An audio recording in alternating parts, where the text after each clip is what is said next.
All right, my name is Rich Schmidt. I'm here with Patrick Reuter. We're at Dominio IV in Carlson. It's July 8th, 2020. Patrick, thanks so much for joining us today. Yeah, it's quite a pleasure to be here. Thanks. First question, most important question to start it off with is why wine?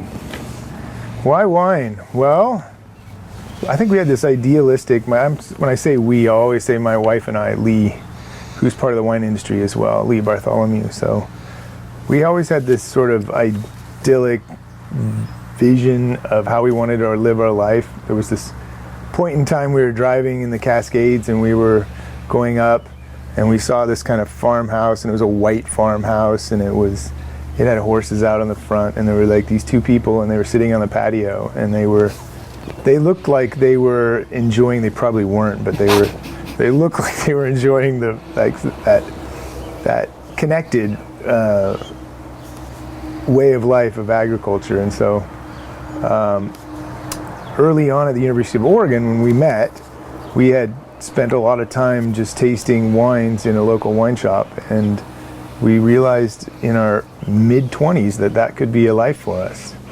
So that was all how it started, and we've been kind of pursuing that for 25 years now. There's the White House. As you kind of come to that realization, take me through the next steps in kind of making that a reality.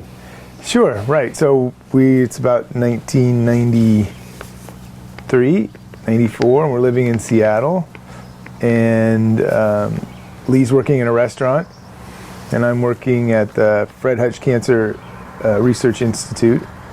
And we just decide that we're going to go back to graduate school and in wine studies or viticulture and enology. So I can remember we needed some experience, and I can remember one of our favorite wines was Andrew Will, and I just dialed the winery's phone number and listened to it ring, and then I just handed the phone to Lee, and she said, "Hello, we're interested in working. I'm interested in working." So for the harvest, so that was actually the first of our harvest. It was actually in Washington State for Andrew Will, and from that point, we kind of dropped out of the U.S. and went to Chile, and we're going to spend about 6 months just getting to know the country, working in various capacities,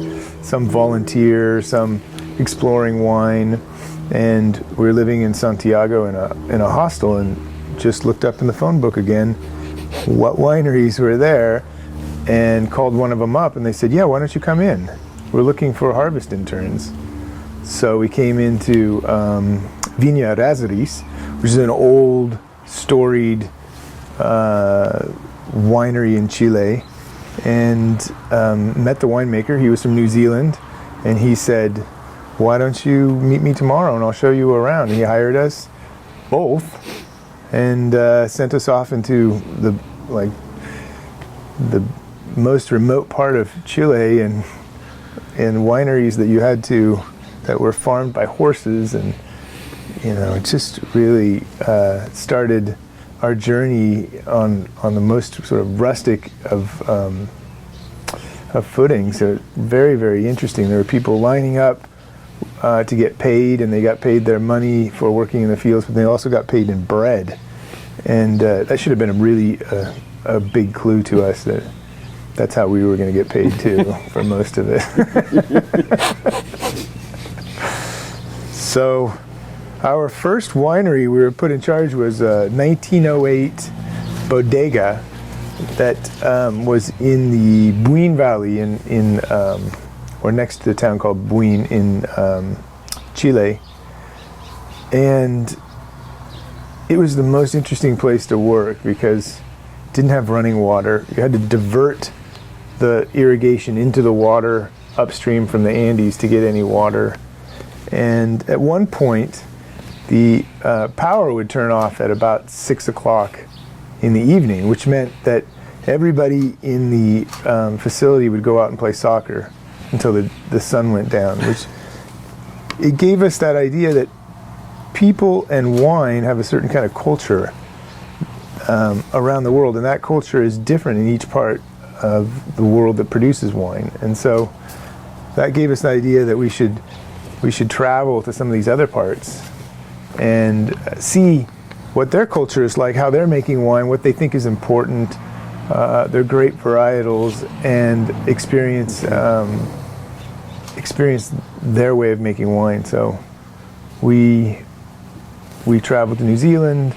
We made wine in California, in France, and Burgundy, before coming back to Oregon in about the year 2000.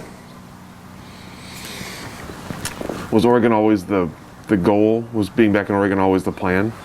It's kind of a fluid plan. Yeah, it was like, where are we going to be employed? After Chile, we came back to the U.S. and went to graduate school at UC Davis, where Lee studied viticulture, and I studied kind of a triangulation of viticulture, enology, and soils. So I did a thesis on terroir, or like the influence of soils and people and place on agricultural products, and how you can accentuate, or how people perceive those sorts of site qualities, people qualities in the products. Tell me about the experience at UC Davis. Having been in the wine world already a little bit, what was graduate school like for you? What were your kind of takeaways from that?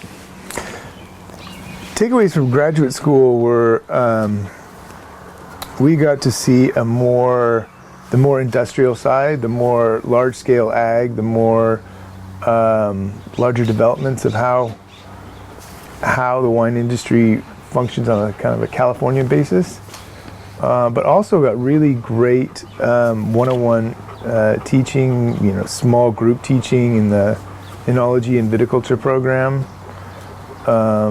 Really small class sizes that allowed us to explore our own sort of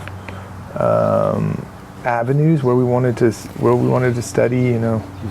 Being able to sit in a soil pit and travel around the state of California and look at different soils and talk about viticulture and winemaking. Really top-notch experience. Really committed staff and professors that wanted people to succeed and really cared about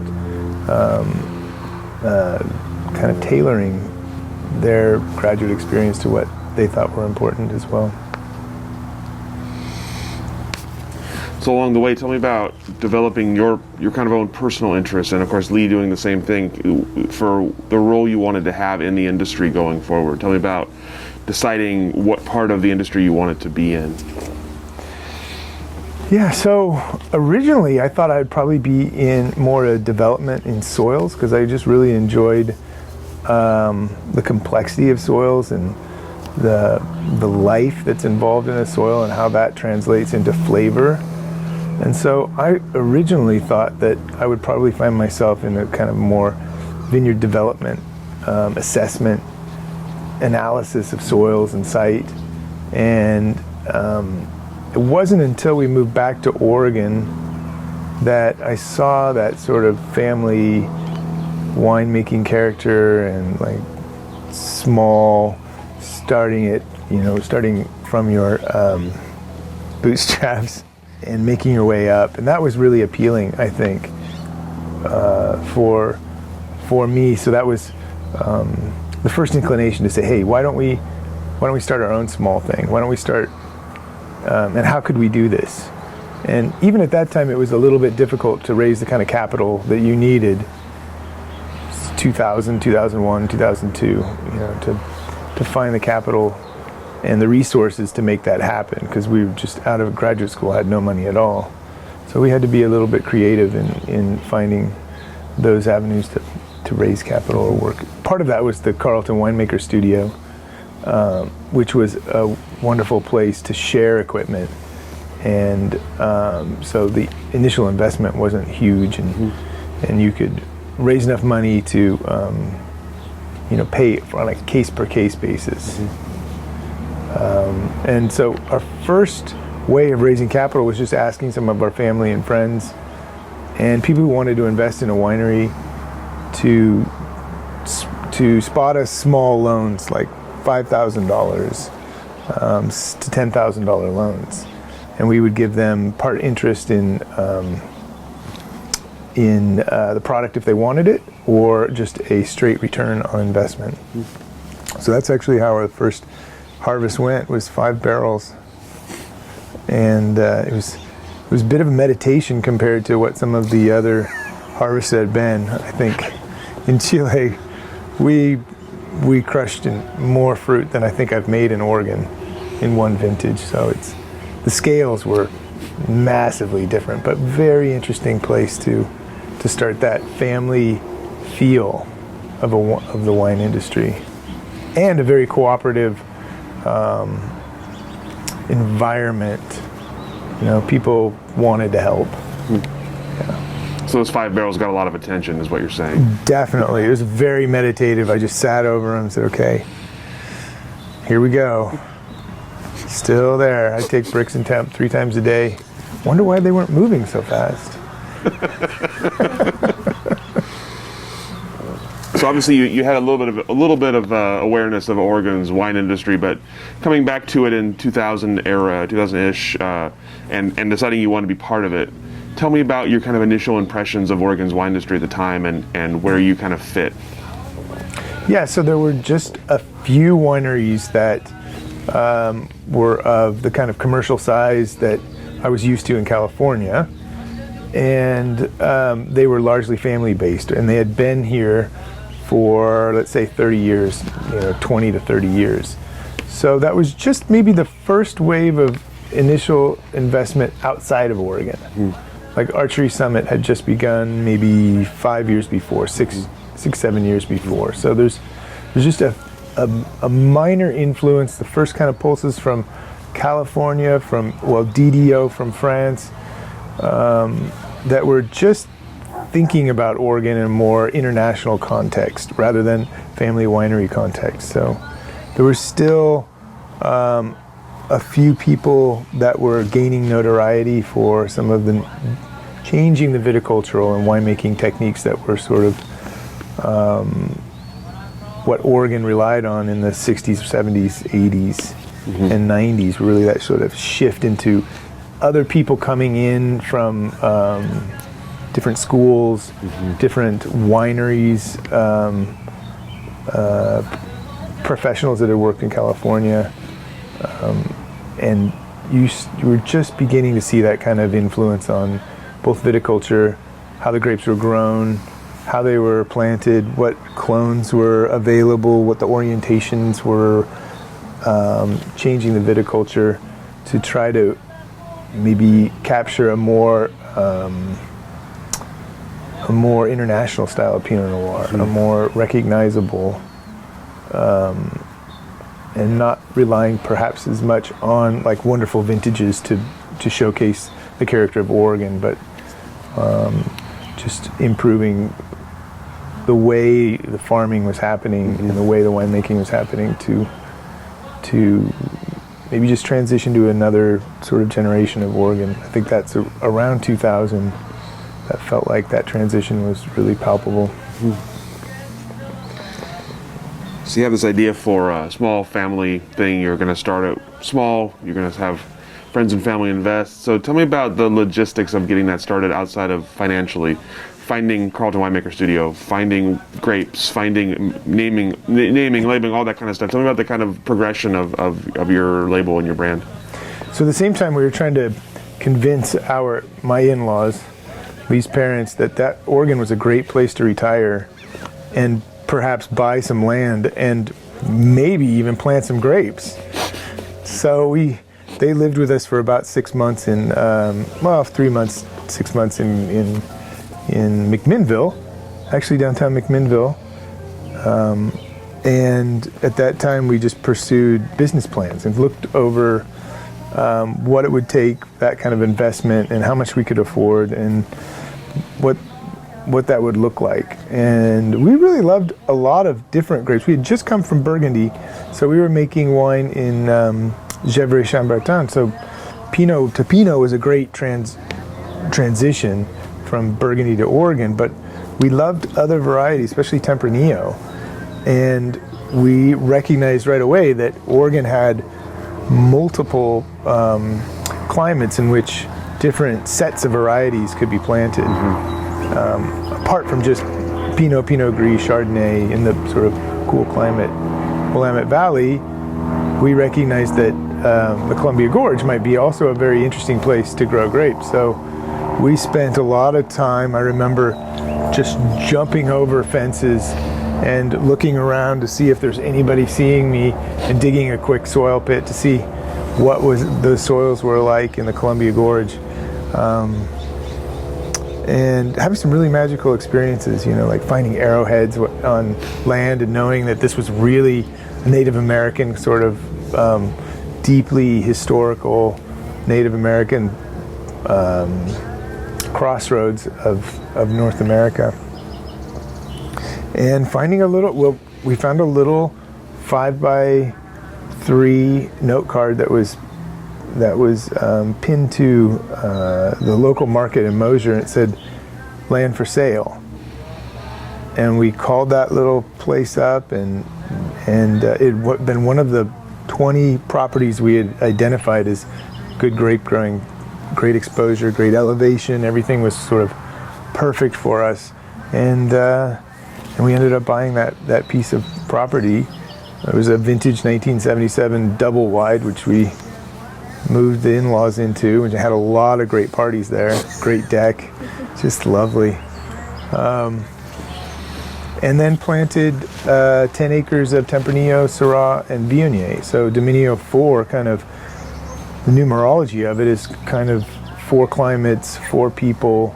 We use the labyrinth as our symbol, and that has 4 quadrants representing 4 seasons and the cycles of making wine, growing grapes.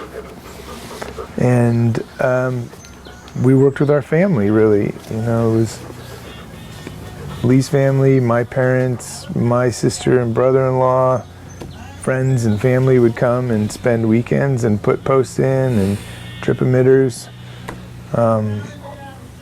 And that's how we started the first. 2002 was our first planting in the Columbia Gorge. 3 clones of Tempranillo, 4 clones of Tempranillo, 3 clones of Syrah, and Viognier. So our idea was to stay here. Lee got a job at Archery Summit as a viticulturist, and we were going to make our base here where it was more commercially viable to do that. And found Eric Homaker, and he was gracious enough to let us into, and Louisa Ponzi into the Carlton Winemaker Studio, met the Lumpkins, spent the next 8 years there making wine, helping other people make wine, other people helping me make wine, real communal sort of thing going on there. Built slowly, like organically. 5 barrels went to like 15 barrels, went to 50 barrels, and then it sort of, Oregon was in a hot sort of, New York wanted a lot of Oregon wine. There was a lot of buzz around for Oregon Pinot in those days, and there was the distribution side of the business was very diverse, so it was not as consolidated as it is now. So there were lots of little distributors that wanted to pick you up and sell your product all over the country. It was a really kind of exciting time for small winemakers in Oregon. And so we sort of grew that way. We grew little by little by little. People took their interest in wine, or sometimes they, we bought them out, took on new investors, and kept going. Built up, small, like 1,000 cases, 1,500 cases, and produced Pinot Noir, Viognier, Syrah, and Tempranillo. Those were the 4 varieties we went for. Again, part of that sort of Dominio IV numerology. As you were growing and looking for grapes outside of the ones you were growing yourself, tell me what you were how you were finding grapes. What were you looking for? What were the vineyard sites you were looking for? The people you were looking to work with? Yeah, so a lot of the Pinot Noir sites, I would talk with people. Part of my master's thesis was actually looking at doing a survey of grape growers and winemakers and asking questions that related to how they thought about their own properties, how they thought about their soils, how they farmed them. And so I interviewed probably 150 people in Oregon, Washington, and California, and then dug soil pits. In some of they would say, okay, these are the top 5 most unique vineyard sites that we have in this region. And I would go and dig these soil pits and just do a physical survey of what those soils look like. Try to get some idea of like, oh, what is it that makes a unique soil? You know, like what makes a unique viticultural soil that then is going to produce these wines that are of immense beauty. And that gave me kind of a foundation to say, okay, what we're looking for, general sort of foggy notion of what's going on, you know, like what should I be looking for? And then talking with people, winemakers like Lynn Penerash. Originally in the beginning we were getting a lot of fruit from Mo Montazi and looking for sort of exposed windy sites and then lush, vibrant, red-fruited sites and trying to get a diversity of different things that Pinot Noir shows us in Willamette Valley. And some of those things would shift a little bit. Sometimes people would propose, like the Menifee, Cilla McClellan at the Menifee Vineyard proposed that she wanted to put in her own vineyard and asked for help conceiving of that notion, and then we ended up buying fruit from her, which was just delicious fruit. I mean, just an amazing vineyard, yeah. And other varietals were mostly coming from our own vineyard. So we did pick up Viognier from Southern Oregon in early 2003 because we thought that high elevation and the way that it ripened, long ripening periods in Southern Oregon for these warmer white varietals like Viognier, and retained nice acidity because of the elevation. We found Quail Run and Michael Moore, whose parents, Don and Trouty, were farming at that time. And we've been purchasing the same fruit since 2003 for our Viogniers, and some just beautiful, beautiful wines are coming out of there. So that idea, conception of like expanding your world to Oregon and thinking different climates and pulling little things out from here and there became kind of a signature of the way we were thinking about how Dominio IV should operate. And you can see that now. I think if you go into the tasting room and say, how many SKUs or how many different bottlings can I buy here? And they'll probably answer somewhere between 75 and 100 that are available for purchase going back to 2004, just because they're little things that were like, this gem we want to keep because it's so special to this place. And so we're going to bottle 50 cases of that.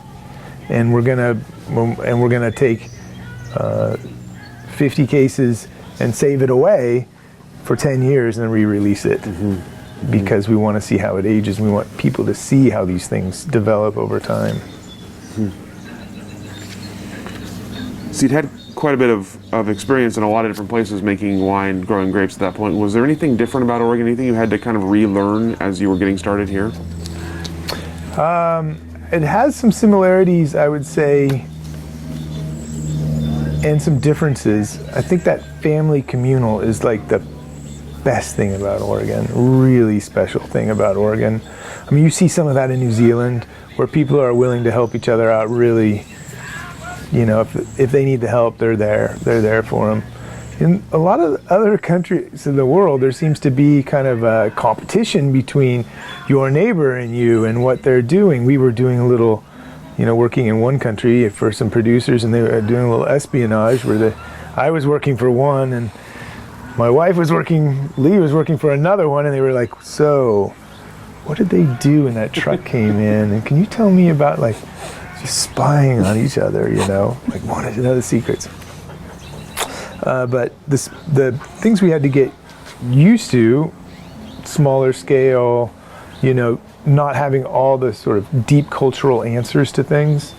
There's still a lot of exploration in how things are done and how we should be doing things. What's a good next step to try to find out a best expression of Pinot Noir, for example, in the Willamette Valley. Culturally, I grew up here. I grew up in Salem, and so, Oregon's been my home. So culturally, not very difficult to get back into. I think the wine industry culture has really changed since when I was growing up in Oregon.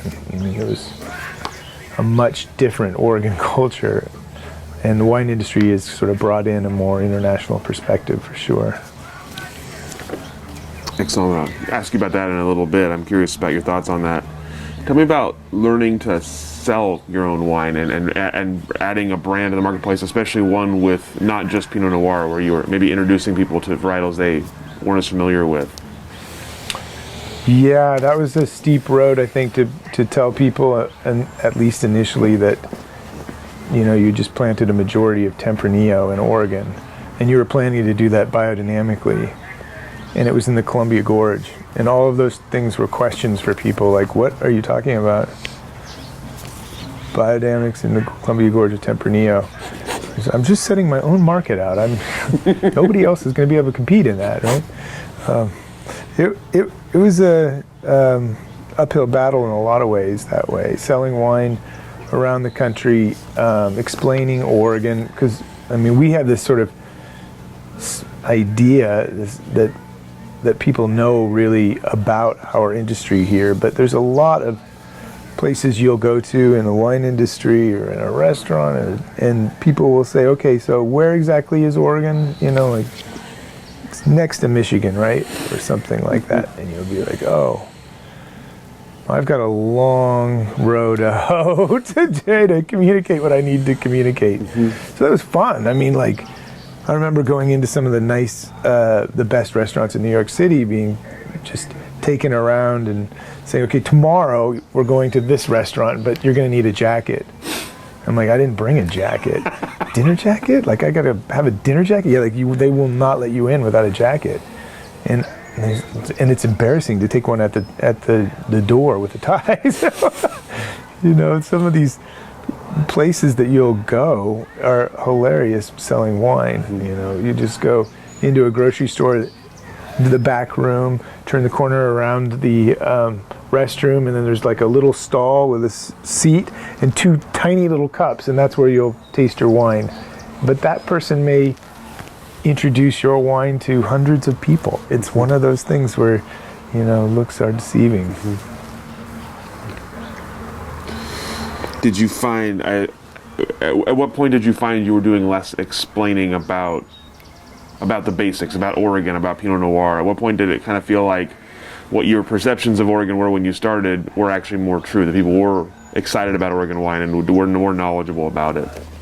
Yeah, I think the last 5 to 10 years, there's been a real shift in, I think people are just excited about the quality of Oregon. They're just really, really excited to get something that's made in a small batch or made by really careful, meticulous practices and a real translation of the land. And I think people just, you see it in their eyes sometimes. They just brighten up and say, oh, we're going to try some Oregon wines. I didn't know we're going to try some Oregon wines. This is great. And they may not know, nobody knows the difference between Yamhill Carlton and Eola Amity. Those sorts of nuances, unless you've been here, are really hard to translate into the broader market. But unless you've been here, then those people, obviously, and there's a lot of people that have. But you can see that the message is really in the quality of the Oregon wines, and people have a true and genuine interest in exploring those wines around the country. So we're sort of lucky in that, in this last 10 years, this wave of being able to bring those wines to the market. You brought up biodynamics earlier. Tell me about the decision to plant and grow biodynamically. So coming from Davis and seeing sort of a more large scale, how do we affect viticulture in a very efficient growing of large acreage, making bigger lots of wine, selling those lots. We thought, oh, we better try the opposite side. I felt like I wanted to try wines that were deeply from a place, and having that sort of interest in terroir and soils. Biodynamics seemed like the kind of thinking that really immerse yourself in the place and made you pay attention to the details of those plants in that place or that ecosystem. And so that was a good way for me to sort of balance my knowledge base. And working through Europe, tasting wines, kind of interesting to go to region. Some of the most precise, beautiful wines we were tasting were out of Alsace, and a lot of biodynamics was going on at that time in the 90s, late 90s. And so, just seeing it from a wine quality standpoint, thinking, there's got to be something in this, let's learn at least. Mm-hmm. So I think it was 2003, there was a group of people started, once a month we'd get together and study biodynamics for the whole day. And the instructor's name was Andrew Laurent, and he would come in and do some wild things like set pieces of clay out and transform the clay from a ball to a cube to a pyramid, and try to explain how that was the same as spring, summer, and fall for a plant. And just interesting ways of reimagining viticulture, agriculture, thinking about the health of the soil, working with compost, working with other people making compost, and trying to balance the sort of immune system of the plant rather than forcing it into a box. Nuancing it into its own ecology, thinking about how that vine can integrate into that place. Pretty interesting year of exploration. There's some really good people in there, mm-hmm. in that group.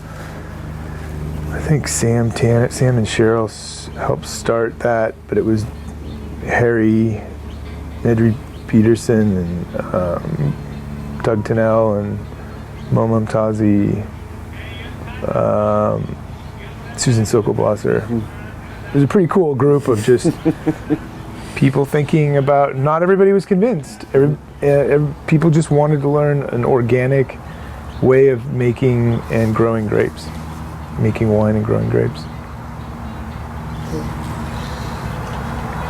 Obviously, that was pretty early on, biodynamics in Oregon. Yeah. There was people doing it, but not. As that's grown and changed, how have you kind of grown along with it? Do you buy into it more now, less now? Are you still kind of on the fence, or are you? I've read quite a few of Steiner's books, and some are really practical, straightforward. Some have a lot of deeper meaning to them. And the philosophy sides of biodynamics sometimes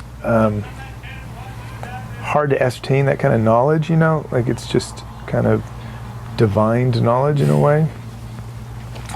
But when you put a lot of it to practice, you see results, and I think sometimes those sorts of methods can lead science into figuring out what's really going on. And then can elucidate a different way to look at, for example, soils and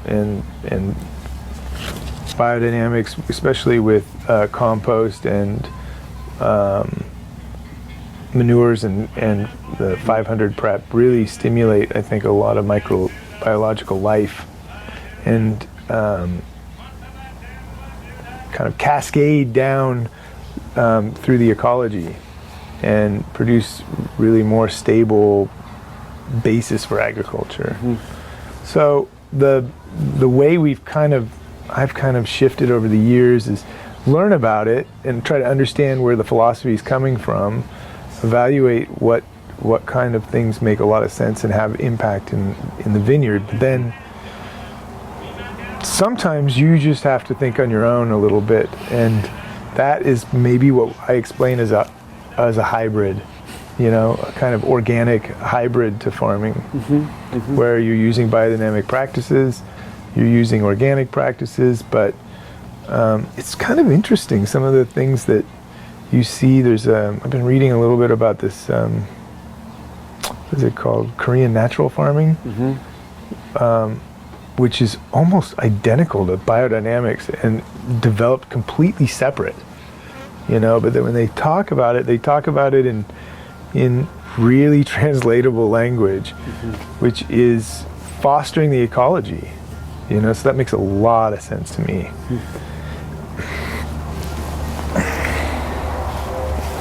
So talking about this site and about the growth of this place here and kind of how it's part of the Dominio IV growth and overall ethos, I guess. Yeah, originally we thought, okay, there's 4 regions that we can plant different suites of grapes in, then maybe we could have 4 different vineyards in one of each of those, and that's just ludicrous. I mean, I just don't have enough time in my life for that. But I did think it was a good idea at one time. So the first one was in, let's call it the medium warmth region, maybe 2, Columbia Gorge, where it's warmer than it is in the Willamette Valley. So we could grow warmer grapes, but not cool climate grapes. So this place is probably the coolest of the 4 regions that we were conceiving of originally in the Northwest. And it is a wonderful agriculture. It's had orchard crops on it since 1840s. So it was part of the first land grants from signed by James Buchanan. So it started in 2 sections. The original couple that came on one of the first wagon trains into Oregon territory. This is the site of the first school. She was one of the first teachers in Oregon, and I was just right down at the base of the road there. And it's just such a pleasure to be in a place that has, grown orchard crops for so many years, like apples, pears, cherries, walnuts, Italian plums, hazelnuts, grapes, walnuts. They've all just been things that have been viable agricultural products over time since the mid 1800s, and you can still see like these walnut trees right here.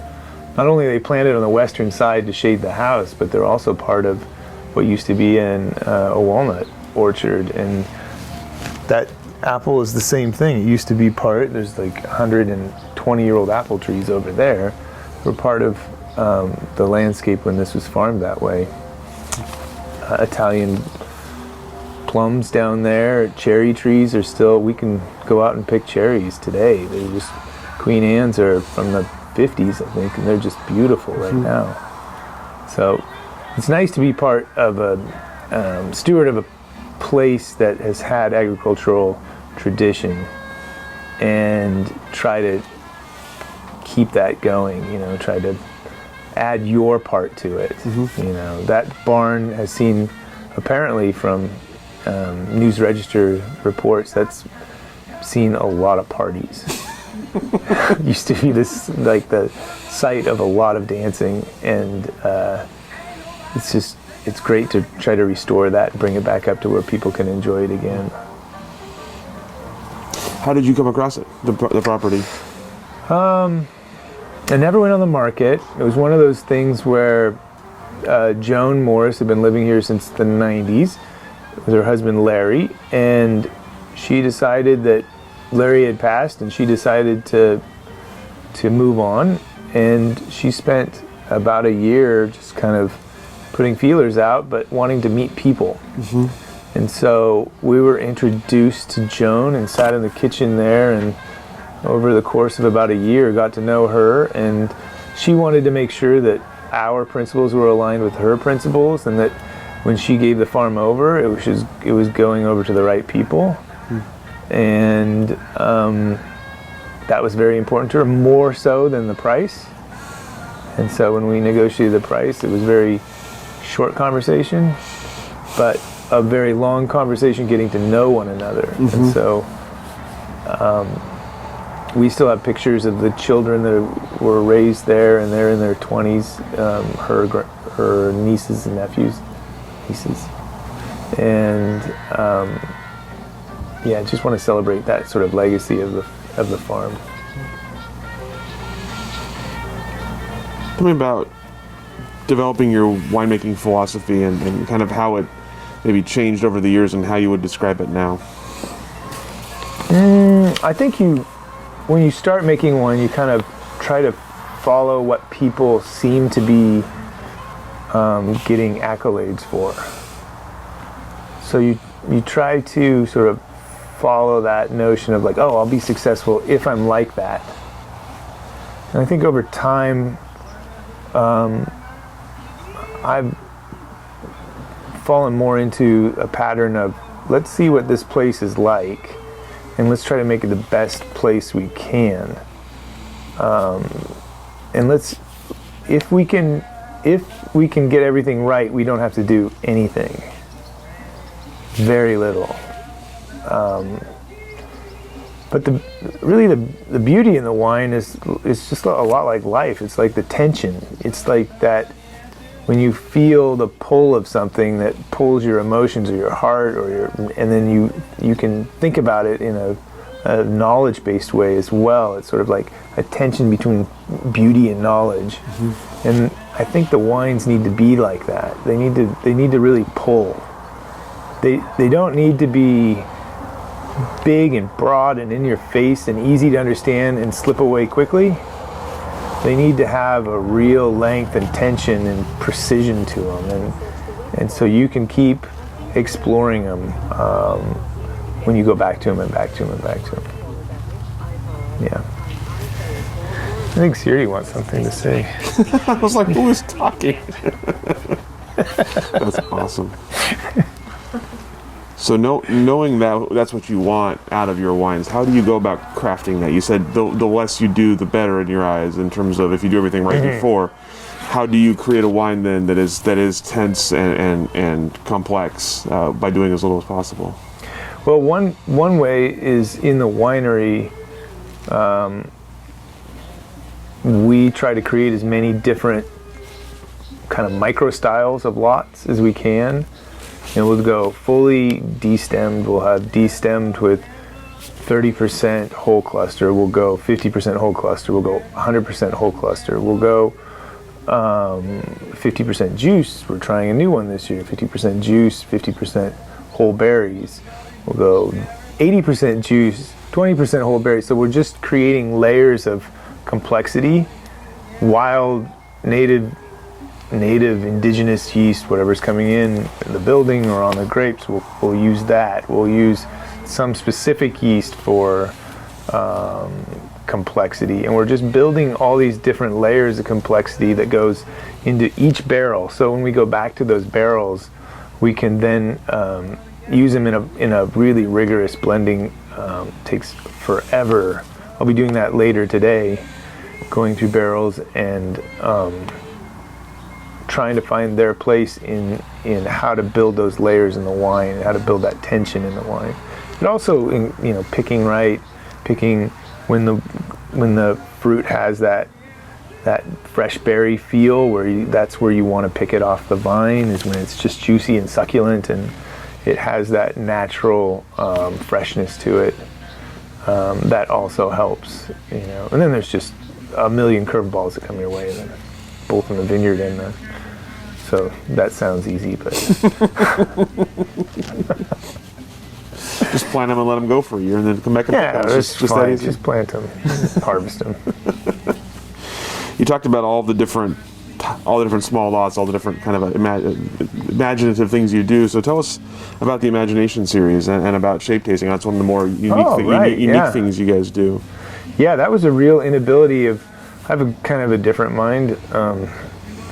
It's a more visual way of thinking, and I had a really hard time cataloging the wines that I would taste and remembering those wines with my notes. A lot of them were very simple or like similar, I meant to say, is the kind of balanced front, nice texture in the end, mid palate is, drops or something like that. And I just couldn't remember these wines from one to the other, so I started drawing. In fact, the first wine I ever had in college, so Bordeaux, I drew a graph of it. That was the first thing I thought about. When the intensity peaked over time, I drew the graph as the intensity of the wine to understand it. And then started drawing symbols to represent different things. Like fruits are always sort of round. It's hard to find a fruit that's not round, like maybe a star fruit, or you can cut a banana up and it's still round. And so we use the round symbol as perception of fruit. Mm-hmm. And then a line with an arrow, that pulling is sort of elongation is kind of acid. So when you have a perception of acid, you can use the symbol of a line with an arrow, and you can vary that symbol. Can be big if you do perceive more acid, or many small parts of acid or types of acid. And then texture, structure, texture is the kind of phenolics or the tannin. So those are like dots. And you can represent those in very fine things, wispy things, planky hard dots, or big chunky textural things. So shape tasting evolved. I think it was one of my friends taught at the University of Washington, and he has a very interesting way of approaching life, and one of them was just go interview people that he thought were doing interesting things. And he interviewed me over, I think, 2 years, and he kept asking me these questions about like why these symbols, or how are you doing these pictures, and it may force me to say, okay, well, it's time. This is left is time, goes from the left to the right, and that's your start, here's the middle, and this is your finish, and the other axis is the breadth and your palate, so you can almost see the print of your tongue as a shape tasting, where things hit along that, or how wide it feels. And so started adding colors as well, so colors can represent not just like you could have a red wine, but it kind of gives you these green black flavors, like basil is like kind of a green black. Sometimes you get these minty flavors, so you can represent colors in the wines for the fruit or the savory elements, and that sort of layering kind of gives you this kind of total picture of tasting notes without words. You can add words too, like that's picks up an acid here, or it's very chewy, or things you can't represent, like licorice right there or something. Like you can write in. It's a kind of a way of representing the tasting notes in a visual format. I think that actually engages a lot of people more, because the written descriptions can be kind of alienating, like what are they talking about? Like Maduro tobacco in a spice box? Like, I don't even know what Maduro tobacco is or what it smells like. So why is that like 3/4 of your tasting notes are Maduro tobacco? So I think that helps people in a lot of ways just sort of connect with the wine, and they can almost visualize it themselves. And a lot of times we teach people to just draw it yourself, and after a glass of wine, it becomes a lot easier to draw it yourself. And we've got pictures and pictures and pictures of what people have drawn, and some of them are amazingly good, really connect with shape tasting. So that's the Imagination series. Every label is a representation of the wine in the bottle. So that means that they have to be drawn for each, painted for each wine. So it's up to how many? 30, I think, labels, consecutive. So they just go on, and somebody's got to paint them. So when I'm tasting wine and I'm painting, my kids will come into the kitchen and they'll say, "What are you doing, Dad?" I'm working here. I'm working. Painting and drinking wine. It's work.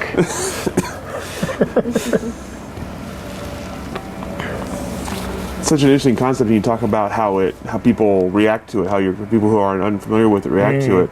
Do you find more people who relate to wine the same way in terms of more visual and less literal? Do you find that they're playing along because it's interesting, or are you finding people who visualize wine the same way you do? I think actually there's some really great studies, and actually we worked with a professor, Michael Pitts at Reed College, and he and I collaborated on a small project about how to train people to taste wine. We used 3 groups. One, just words for the training of the wine, how to think about wine. One was no training at all, and one was through pictures. And it was some interesting results where people actually learned quicker and had a better identification with fairly simple and moderate differentiations within wine by learning through pictures. Because I guess there is a way we're sort of translating smells and flavors and sight through our visual cortex before we get to words. So in some cases, I think you could maybe even think of it as a shortcut. Like, why do words make sense for describing a flavor or a smell? And we just have such great acuity in our visual perception of the world. Space is so acute for us that I think it makes sense to a lot of people right away. Some people are very linear in the way they have been taught or thinking about. It takes a little bit, but I have not seen anybody that just comes up blank. Like, can't draw it, can't think about it. Most people connect, yeah. So you brought out some props today. Tell us about the maps. Oh yeah, I was going to give these to you. Well, that's even better. Well, we're happy to have those. Because it is an archive, right? Tell us about the project and your role. Yeah, so this is, I don't know if you've seen the Willamette Valley Map. The big one. The big one. Yes. Yeah, so I was on the Willamette Valley Wine Board and felt like I was contributing to conversation, but people were taking the lead, and Jason Lett was spending ungodly amount of time in Salem, and I'm like, what is my contribution to this board? Like, I've been here 6 years. What do I gotta be able to do something. And there was no map of just the Willamette Valley that represented the vineyards and the soils together. There's lots of smaller maps and maps of wineries. So I pitched the idea that we would make a soil map based on the parent material of the soil, the topography, and just vineyards planted, not wineries. And it's a lot like the tradition of the Burgundian maps that you can see the Côte de Beaune, Côte de Nuit. And so we try to sort of think about it in that way. And so they gave me some money to start that project, and I talked to Every Vine, Jordan at Every Vine, who's the cartographer, and he had all that information already. He cataloged all those. He had put them into a GIS platform, but I had to convince him that some of the things that I thought would work could fit on a could fit. Let me see, I haven't opened this up in a long time. And he said, no, it just won't fit. Oh yeah, this is it. So I wanted to get these little vignettes of AVAs set off in the bigger map. And he said, oh no, you won't be able to put those two scales together because this is not the scale of this, and the two won't work together. And I'm like, Jordan, I think we have like $10,000 to do it. And he said, okay, I'll try. And then he came back and he was like, oh yeah, this was the first one that was like, yeah, look, we can do this. We can put them off to the side. And then we started thinking about how that would look in a bigger picture, and developed them. This is probably a catalog of every single iteration of that, you know, and then going through and fact checking all these vineyards and putting labels to them and making sure that the people who actually own them are actually still call those vineyards those things. And it took about 2 years to get all the soil information correct, the boundaries correct. We didn't piss anybody off. That was like, actually, I've been saying my soil was this the whole time, and you're saying it's that. And so negotiating a little bit of that, the soil political boundary. But we did it. We got it. We got it, and we've been using it, and you can see it all over the place. You can see it all over the country, really. There are lots of places where it's sitting in unusual. So I give these to you as a gift. Awesome. This is the first drawing. Before you realize you need a big piece of paper. Yeah. Look at that. That is amazing. And then I don't know what's on the back. It says it's still out there. It's like X-Files on the back going on there. Bark arches, fin wave, sea space, seascape. I don't know what this is. That's there incredible. you go. Yeah, there's Jordan's phone number at every vine. Sorry, Jordan. How do you mentioned the data was there, and you had to. How do you take on that's such a big project? Like, how do you have to talk to everybody? You have to meet. You have to go to all these vineyards. How do you approach a project like that? Well, he has this geographic information system, so you can go in online and go to your site and say adjust the boundaries, or say, oh, we just planted 5 acres over here, and you can take a pretty basic tool to sort of say, oh, these are the new boundaries, and this is they're planted to this grape and this clone, and it's on this rootstock. So it's based a lot on people going in and doing that, and Jordan doing a lot of the work of saying, okay, this is where that, from aerial photography, from satellite imagery, and then just proofing on the ground to making sure that's right. It did take a lot of time checking that, and we wanted to drill down. So if you look at the map now, you can see there's little green spaces that indicate where the vineyard is, but then you can see like little white edges where the blocks are indicated as well. So you can see how the vineyard is laid out in a block setting as well. And then what's under that as far as soil, and there's the colors represent each color is taken from the represented soil profile. Mm-hmm. So like the Jory soil series, or the basaltic derived soils have an orange color to them because it's taken from actually the soil profile, one of the colors in the soil. So that was fun, and there was a huge debate for a long time whether to represent the Willamette Valley this way or this way, because it's north and south. North-south doesn't make a lot of sense to people.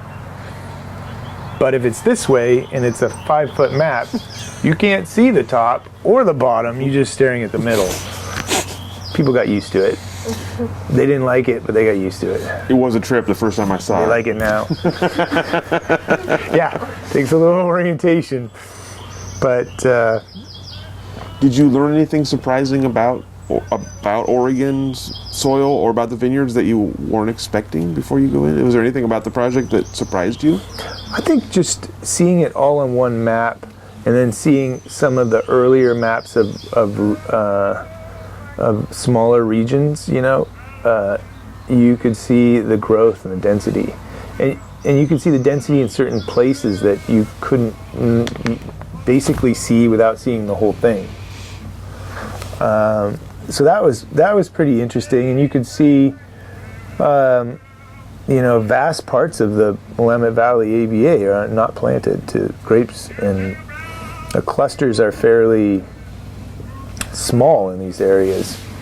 But the amount of small vineyards is also really interesting to see, where there's 5 acres here and 10 acres there, and 40 acres over here. There's just not 140 acres or 500 acres planted in the same place. There's just, and that's a kind of a Burgundian articulation of place as well, I think, of where you take Pinot Noir in a very small area and try to figure out what its signature is. Like, that vineyard across the street has a different signature than that one, that has a different one than this one, and we're going to find it.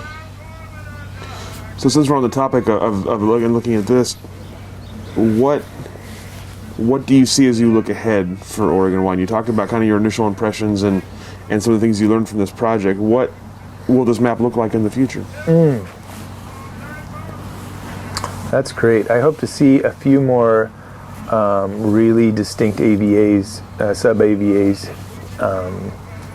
within the map, that are clustered together for a reason of quality. I hope to see the same small density of vineyards that continues on, so we have this just intense multitude of this spectrum of small vineyards, so we can keep pulling these little things, these little gems, and find out that, I just mentioned this articulation of space, and there's no greater articulation of the planet than in Burgundy. I think these very small, tiny plots of land that people have been farming for a long time and know what that should be showing as a flavor profile. And if we can continue along that path, I think we'll be another gem on the planet where people can come and say, oh, I understand now. I've been tasting these wines from the other side of the street, and I understand the difference.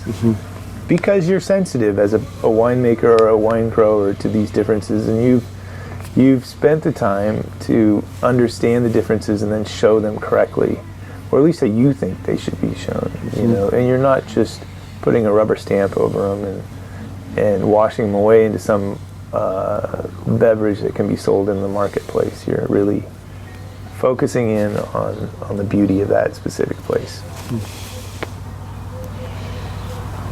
So outside of this, what are the other changes you've seen in Oregon wine since you've been a part of it? Roughly 20 years now of really being in the industry. What are the biggest changes between then and now? Oh, I think you saw like a bit of a wave of kind of overdoing it, kind of extraction, high alcohols, and extractive ways of making Pinot not look or taste like Pinot. And I think we're sliding back into a more comfortable, self-reflective state of where we are, and more balanced wines, and not worrying so much about what other people think about us, and just trying to find those gems. I also think that part of the future might include more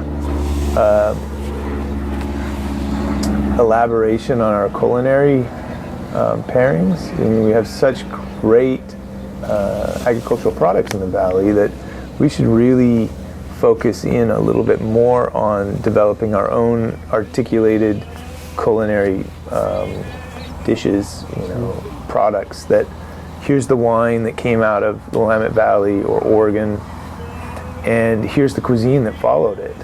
And it's not co-opting other people's cuisines, it's things that are developed here that reflect the place of the food and become paired with the wines. And so when you come to a restaurant in Oregon, in 20 or 30 years, you'll hopefully see these really beautiful collaborations between wine and food that are signature dishes for this place. So we're talking to you in July of 2020, so we're still in the midst of a pandemic here and sort of finding our way along as we go. I'm curious what has changed for you, as you got your mask, thank you. What has changed for you and your business here during the pandemic, and how has this perhaps changed your kind of thoughts on the future? Yeah, we're a small family-run place, so we struggle on a national scale to compete with big brands and that have consolidated power in their distribution. So what we've seen is that the people that come here and taste the wines are our customer base. They support us, and they buy our wines, and they come back and they tell other people about us. So we've seen a real strong connection with those people coming back and finding us and just being in this place, just feeling like this is their home too. They can come sit around this outdoor living space, or take a walk and pick cherries, or sit on the front patio or spend time in the barn. And I feel like the pandemic has kind of grounded people here and made them realize that, oh, this is why I'm drinking this wine too, is this place and this story are important to these wines as well. And then our ability to foster that connection, no matter where people are in the country, to reach out to them and make sure that they know that we can send that bottle to them and make that connection happen to them in their own home. What about for the future as you look ahead for, obviously we don't have any real timeline in place at this point. Things are slowly reopening for the moment. Has it changed your future plans, your future thoughts? Has it changed any of your future business practices, or are you just kind of finding your way still? It's weird, It's weird. It's weird to try to make that connection through a mask, but people are flexing and they're finding that connection anyway.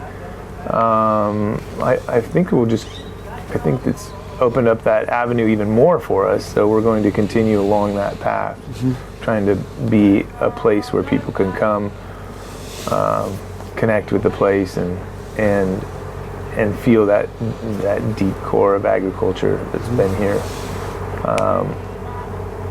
And I think that's so that sort of grounded us in that, I think, even more than we realized before. So that's probably the path forward for us, is to keep doing that. You just do it better and try to open it up, more experience for people.